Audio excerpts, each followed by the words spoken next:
In 1851, Mexican soldiers killed a woman named Opler and her 3 children near Llanos. Her husband survived. His name was Geronimo. He married again and again, 9 times. The government called those marriages crimes. Missionaries called them sins. But when the old warrior dictated his life story at Fort Sill, he did not apologize for a single one. He named each wife the way a builder names the beams of a house. Polygamy among the Apache was not what Hollywood showed you. The truth has been buried for over a century under westerns and government reports. Tonight, we pull it into the open, 20 brutal truths. And by number 1, you will understand why it was not the husbands the government feared. It was something else entirely. Now, before we dive in, tap that subscribe button. Keep watching, because what they never showed you is about to get brutal. We are not going to Hollywood for this. We are going to the people who were there. Morris Opler, the ethnographer who sat with Chiricahua Apache elders in the 1930s and wrote down their own words about how their families actually worked. Grenville Goodwin, who did the same with the Western Apache before that generation was gone forever. John Cremeny, the Army interpreter who lived among the Apache in the 1850s and wrote what he saw with his own eyes. And Geronimo himself, who dictated his life story to a man named S.M. Barrett at Fort Sill and did not leave out the women. The dime novels gave you the Apache chief surrounded by captive brides. The westerns gave you the silent woman kneeling behind the war leader, never speaking, never deciding, never mattering. Neither version would survive 10 minutes in a real Apache camp. Because in that camp, the man who married did not bring his wife to his home. He went to hers. He lived surrounded by her family, under her mother's roof and her mother's authority. And if he failed to provide, if he failed to respect the people who had taken him in, if he simply was not wanted anymore, she could end the whole marriage before the sun went down. That is the world the historical record actually shows. And the distance between that world and the one the movies invented is the entire story tonight. We are going to count from 20 down to 1, and the answer waiting at the bottom may not be the one you expect. Number 20. It was never called polygamy. The Apache languages had no word for it, not because the practice was hidden or shameful, but because there was nothing unusual to name. A man lived with his wife's family. If he later married her sister, he simply lived with 2 women of the same family in the same camp. It was the ordinary shape of daily life, no different from hunting or building a fire.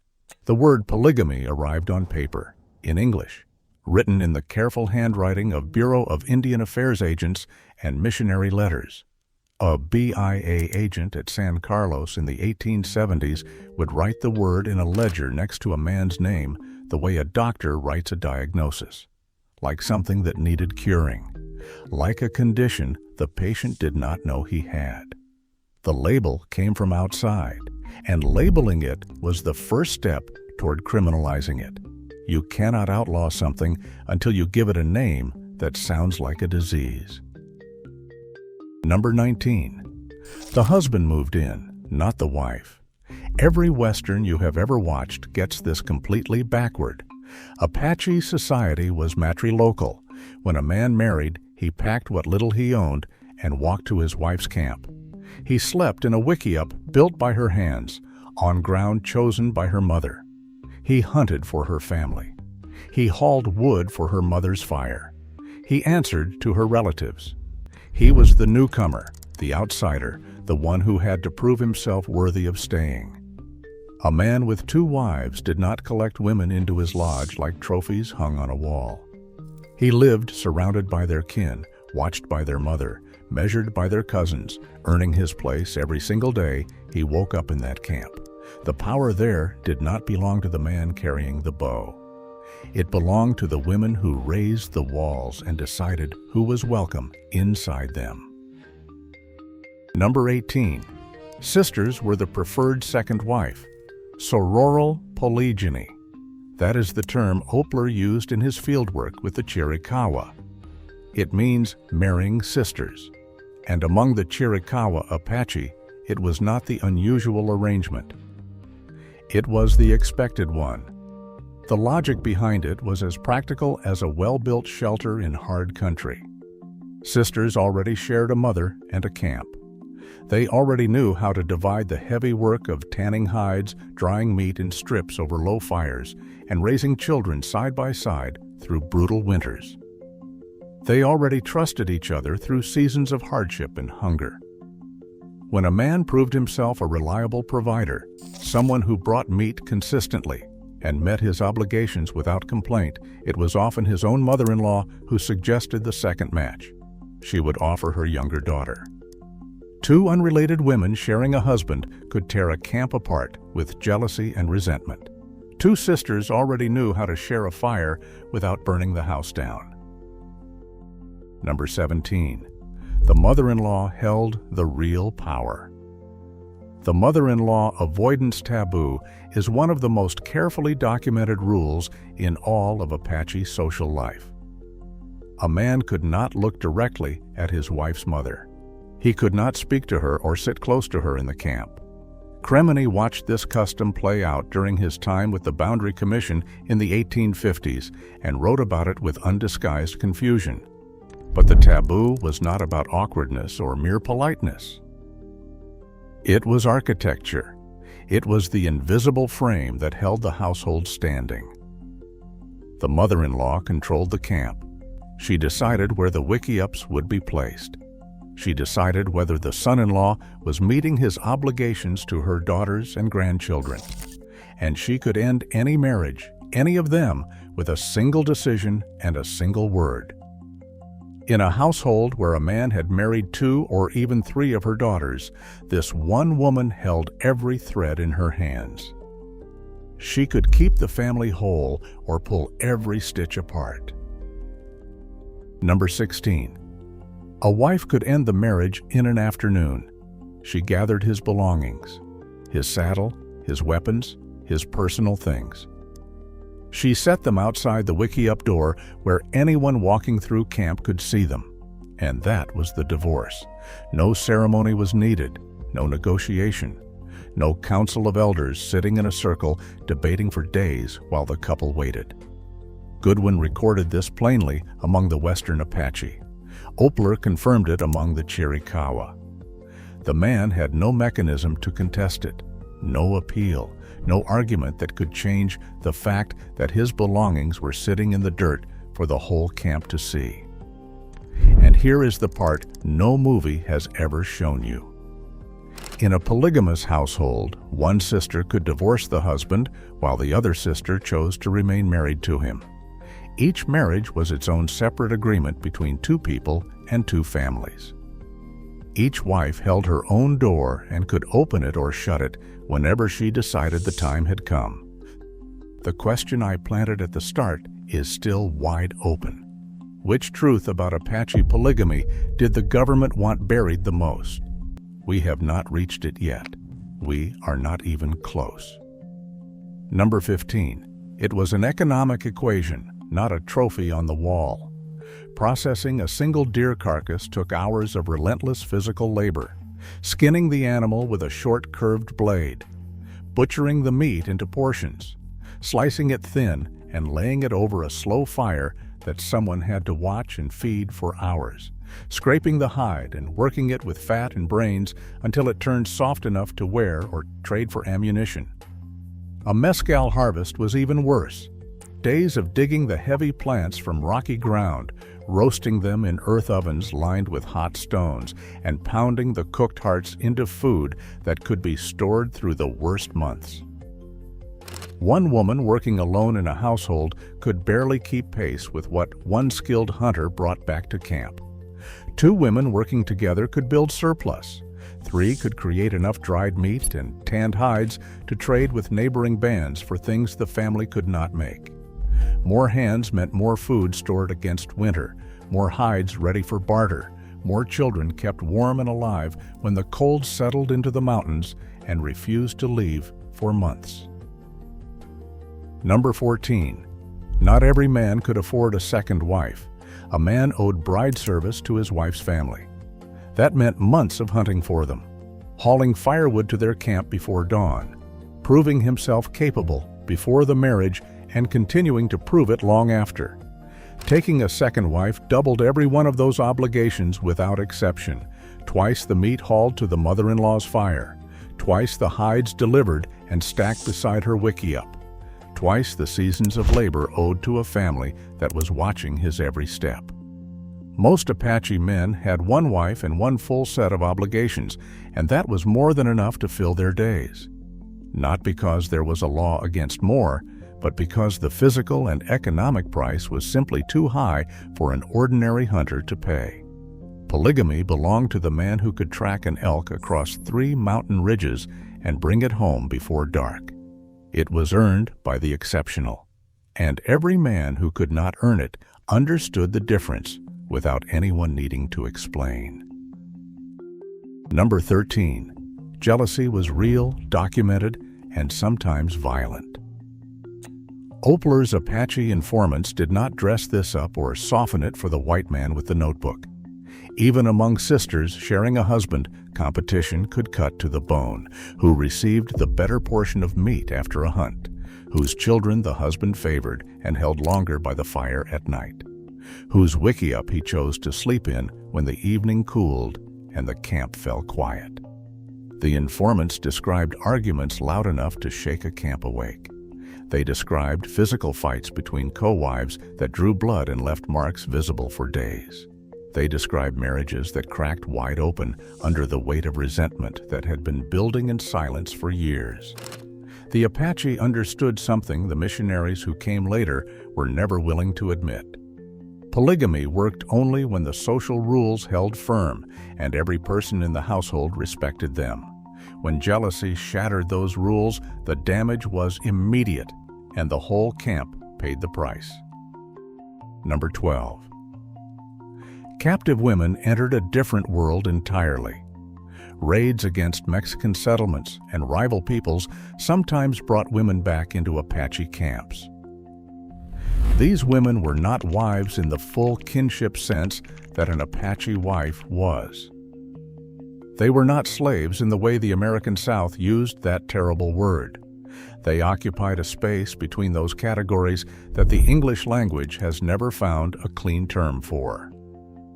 Over time and across seasons, some captive women were adopted fully into the band, given kinship standing, and treated as family in every way that mattered.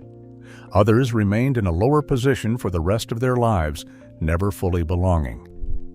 Jason Betsinez, a Chiricahua Apache who rode with Geronimo in the final campaigns and later wrote his memoir at an old age, described captive women in the camps with the plain, steady tone of a man recording the world he grew up inside. Hollywood took this one thread and wove the entire blanket from it. The captive bride dragged screaming through the desert, the stolen white woman waiting for rescue by a man in a clean hat. They never once showed the kinship system that surrounded her, or the Apache wives who held authority in that same camp that she did not. Number 11. When your brother died, his wife became your duty. The Leverett custom placed a heavy and unavoidable expectation on a surviving brother. When a married man died in battle or from sickness, his brother was expected to marry the widow and provide for her children as his own. The Apache did not frame this as a reward or a prize. They treated it as an obligation carrying real moral weight. A widow with young children needed food and protection immediately. Not next season, not after the mourning period ended, not when it was convenient. The dead man's brother already stood in the correct kinship position to step in. Both families pushed for the match with everything they had, but the obligation was not always wanted on either side. Opler's informants described brothers who resisted, who dragged their feet, who looked for any excuse to avoid the duty. They describe widows who wanted nothing to do with the man who appeared at their wickiup door carrying obligation instead of love. The tension between duty and personal desire runs like a crack through every piece of testimony. Number 10. The sororate worked the same way in reverse. If a wife died, her family was expected to offer a younger sister to take her place. The sister stepped into the dead woman's role and inherited everything that came with it: the husband, the children who were not hers by birth, the obligations to both families, the alliance the original marriage had built between two sets of kin. The Apache treated marriage as a binding contract between two extended families, not as a bond between two individual people who happened to fall in love on a spring evening. A death did not end the contract. It activated a clause written into the agreement from the very beginning, and the sister who stepped forward walked into a life she had not chosen, raising children she had not born, carrying the full weight of a woman she had already mourned and buried. Nobody in that camp asked if she was ready. The family needed her, and that was enough. We are at the halfway point now, and the truth the government worked hardest to destroy has still not appeared on this list. It is coming. Stay with me. Number 9. Geronimo's wives are the timeline of the Apache Wars themselves. He married at least 9 times over the course of his life. His first wife, Alope, was killed with their 3 young children by Mexican soldiers near Llanos in 1851. That single massacre remade him into the man the history books remember. Every marriage after it was shaped by war, flight, surrender, captivity, or grief. Chi-Kish bore his children during the years of open resistance in the mountains. Zi-Ye was beside him at the final surrender to General Nelson Miles in Skeleton Canyon in 1886. Teta was taken from him during the long prisoner of war years in Florida and Alabama, separated by the same government that called his marriages immoral. You cannot read his marriage history as scandal or as sin. It is not a list of conquests. It is a map drawn across 40 years of survival. Each wife marks a territory of his life, a stretch of freedom, a season of desperate war, a chapter of imprisonment, a period of grief so heavy it bent him. The government recorded these marriages in agency files as evidence of Apache savagery. Geronimo spoke them aloud to Barrett as the framework of everything he had ever been and everyone he had ever lost. Number 8. The alliance between Cochise and Mangas Coloradas was sealed by marriage, not by any war council or spoken pact. Cochise married Dos Tese, a daughter of the great Mimbreno leader, Mangas Coloradas. That single marriage made Cochise a son-in-law, and in Apache custom, a son-in-law was socially subordinate to his wife's father in matters of authority and decision. The most feared Chiricahua war leader of the 1860s answered by the rules of his own people to the older chief whose daughter he had married. No American Army officer sitting across a council fire from those 2 men understood this dynamic. They negotiated with 2 leaders they assumed were equals standing on level ground. They were wrong. The marriage alliance held the Chiricahua bands together across decades of war against both Mexico and the United States.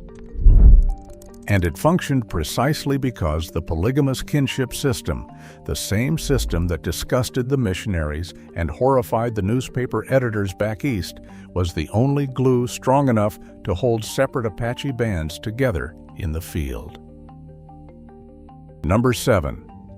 The United States Army studied Apache marriages like battlefield intelligence and then tried to burn the map it had drawn.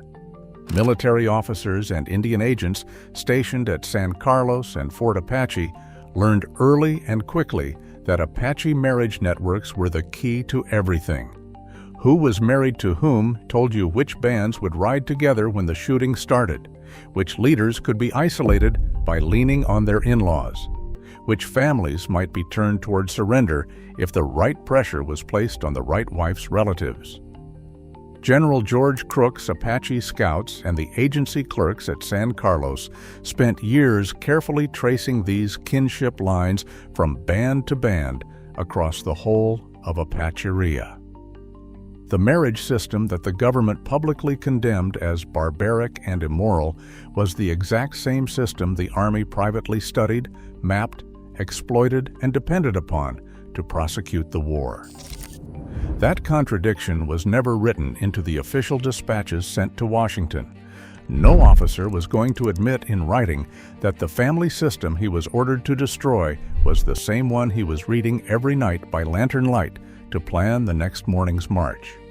But it ran like a hidden river beneath every campaign fought in the Sierra Madre and every surrender negotiated under a white flag. Number 6. Reservation agents turned the ration card into a weapon against Apache families.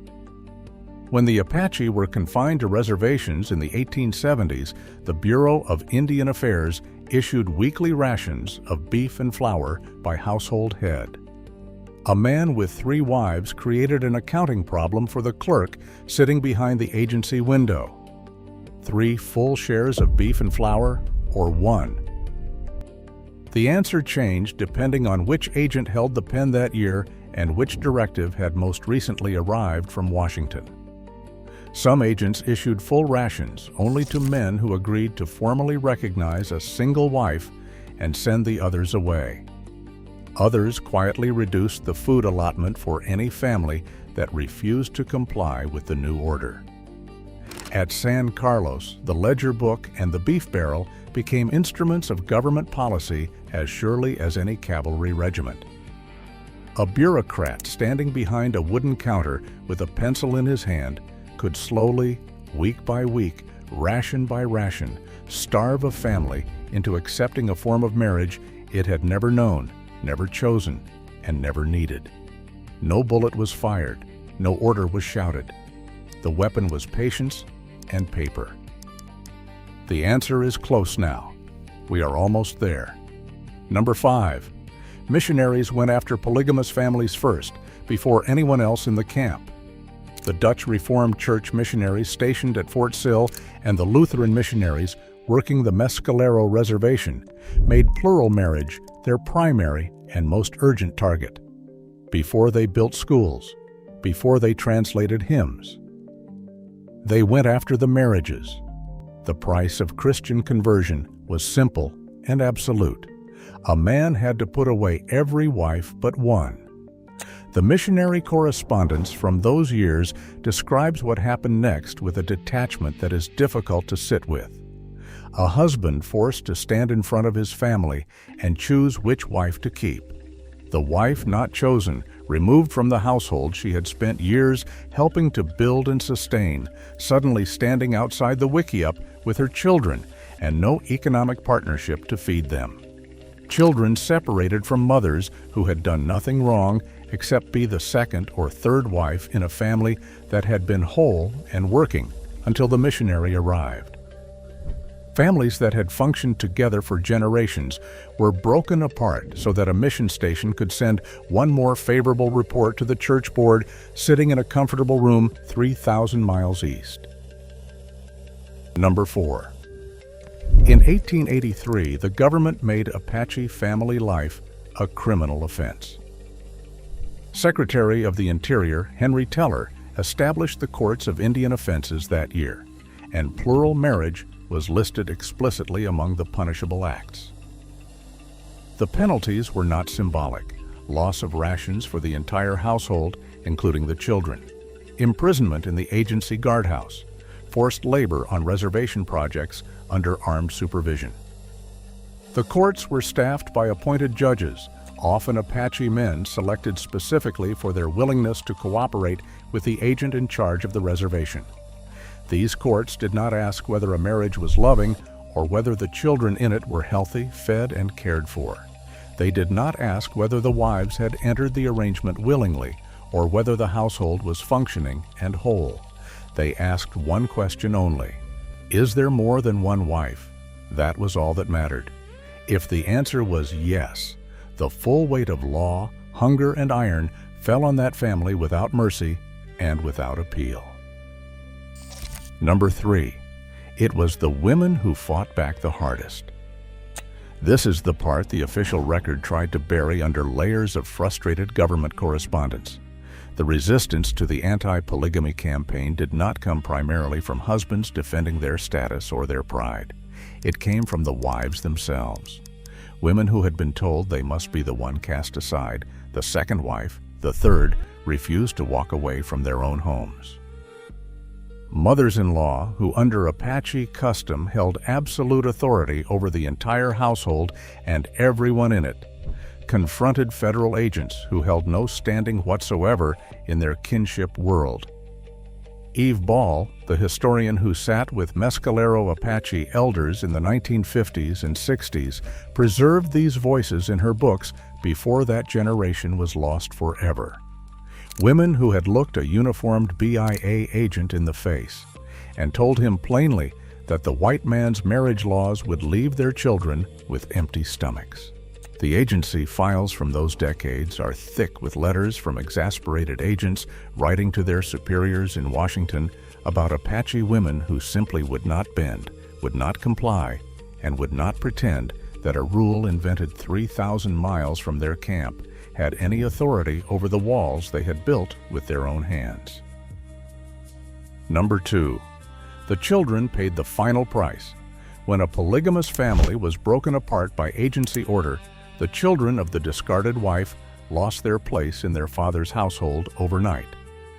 Under Apache custom, those children would have remained safely inside their mother's extended family, surrounded by aunts and grandmothers and cousins who shared the daily work of raising them and keeping them fed. But decades of confinement and government control had already weakened those family networks to the breaking point, and the boarding schools were waiting.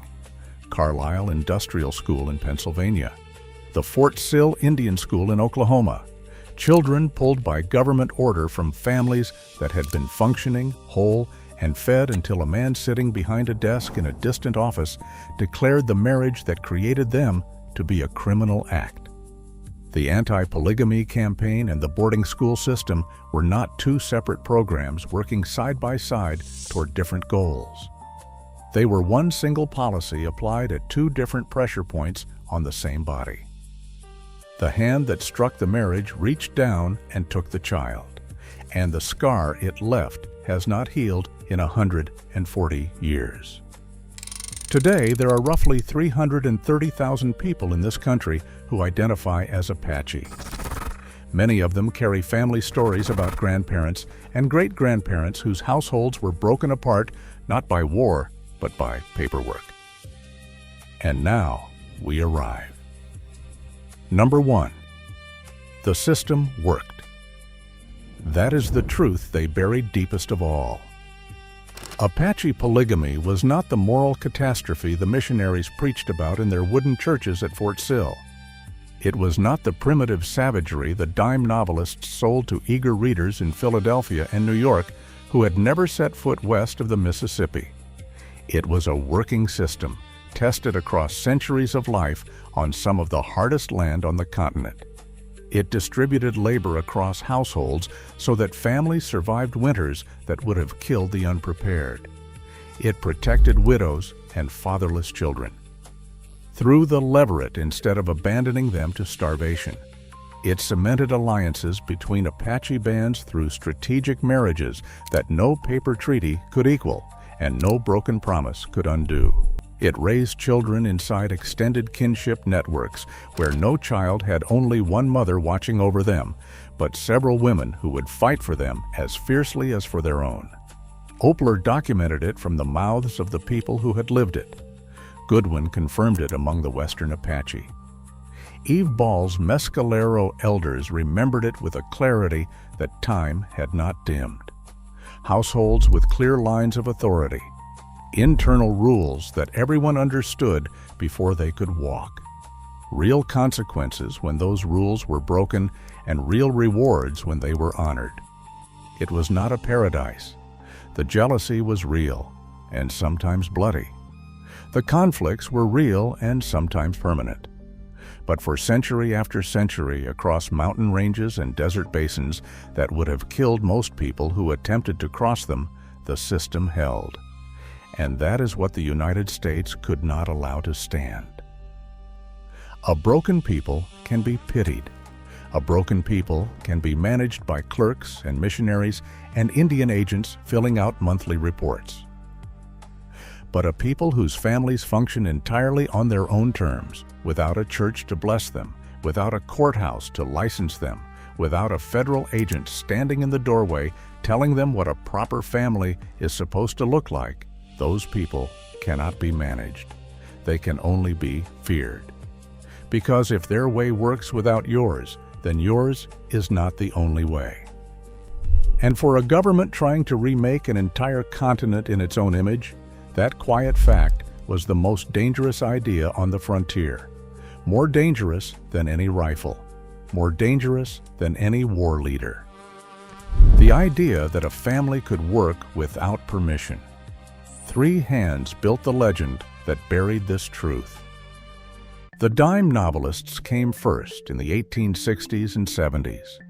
They turned Apache marriages into captive bride horror stories and shipped them by the crate to readers back east who had never asked a single Apache woman what her life was actually like. The BIA agents came second. Their annual reports, filed neatly in government offices in Washington, framed every plural household as evidence of moral failure because their budgets, their staff numbers, and their authority all depended on having failures to document and correct. And Hollywood came third and did the most lasting damage of all. The silent squaw standing 2 steps behind the chief. The stolen white woman dragged screaming across the desert by savages. The Apache camp as a place of darkness and cruelty where women had no voice, no choice, and no power of any kind. The real Apache woman, the one who could end her own marriage by placing a saddle outside her door, who could refuse a match that her family proposed, who stood toe-to-toe with a uniformed federal agent and told him that his rules would starve her children. That woman never appeared on a movie screen. Not once. She was too inconvenient, too complicated, too powerful, too dangerous for the simple story they needed this country to believe. So here is my answer to the question I asked at the very start. The truth the government feared most was not that Apache men had multiple wives. Plenty of white men on the frontier kept women on the side, and nobody ever sent the cavalry after them. What the government feared was that the system those marriages held together worked completely without them. The kinship alliances spanning hundreds of miles of territory. The economic cooperation between wives who divided brutal labor and built surplus together. The authority of women inside their own camps, an authority no agent could overrule and no soldier could break with a rifle. A society that fed its children, absorbed its widows, held its bands together across mountains and deserts through marriage bonds stronger than any treaty ever signed, and never once needed a courthouse, a preacher, or a federal agent to make any of it run. That was the real threat, not immorality, not savagery. Independence, a working alternative that proved their way was not the only way a family could stand. Go back to Fort Sill one last time. 1906. Geronimo sits across from Barrett and names his wives, not his possessions counted on his fingers.